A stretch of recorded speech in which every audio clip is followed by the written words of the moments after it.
Bonjour, EpiCoaching Paris vous propose sa seconde vidéo consacrée au concours. Aujourd'hui, la preuve par 3, c'est-à-dire les 3 paramètres qui vous mèneront vers la réussite, à savoir la stratégie, le travail, la confiance. Toute préparation digne de ce nom doit s'appuyer sur ces 3 piliers, car en négliger un seul risquerait de vous faire perdre le bénéfice des 2 autres. Par exemple, travailler beaucoup en se demandant sans cesse si on est à la hauteur, au niveau, parasite votre travail par un manque de confiance qu'il faut régler au plus vite. De même, vos efforts ne seront pas récompensés si, au préalable, vous n'avez pas mis au point une stratégie. Commençons par la stratégie.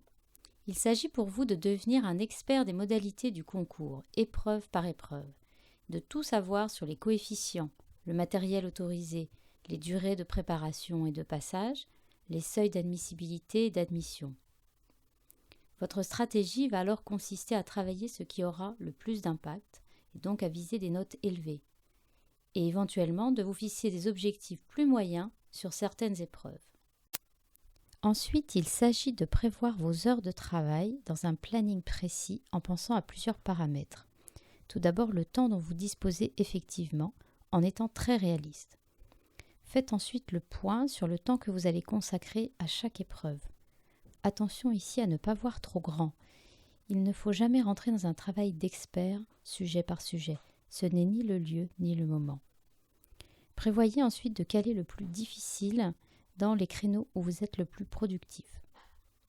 Répartissez tous ces créneaux dans le temps, d'abord jusqu'aux écrits, puis jusqu'aux oraux, pour rendre le tout le plus digeste possible. Attention, gardez-vous toujours une marge de manœuvre pour les événements imprévus de type la petite grippe de l'hiver. Prévoyez aussi bien sûr du repos, de la détente totale et sans culpabilité pour recharger vos batteries. Pour le travail maintenant, inutile de foncer tête baissée. Vous allez devoir travailler avec régularité, organisation et à vous installer une petite routine. À quoi servira-t-elle ?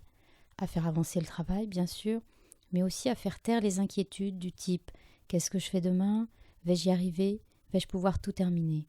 La routine vous permet de vous rassurer et de vous dire que vous faites tout ce qu'il faut. Autre point essentiel, vous allez devoir passer du temps à vous entraîner en temps réel et dans les conditions du concours. C'est ce qui paye le plus, car le jour du concours, vous vous retrouverez en position de refaire ce que vous avez déjà fait plusieurs fois. Dernier point, la confiance. Il s'agit ici de réduire tous les parasites qui viendraient vous faire échouer. Il s'agit d'éliminer tout ce qui pourrait vous faire perdre vos moyens, le trac, le stress, les jugements, les questionnements.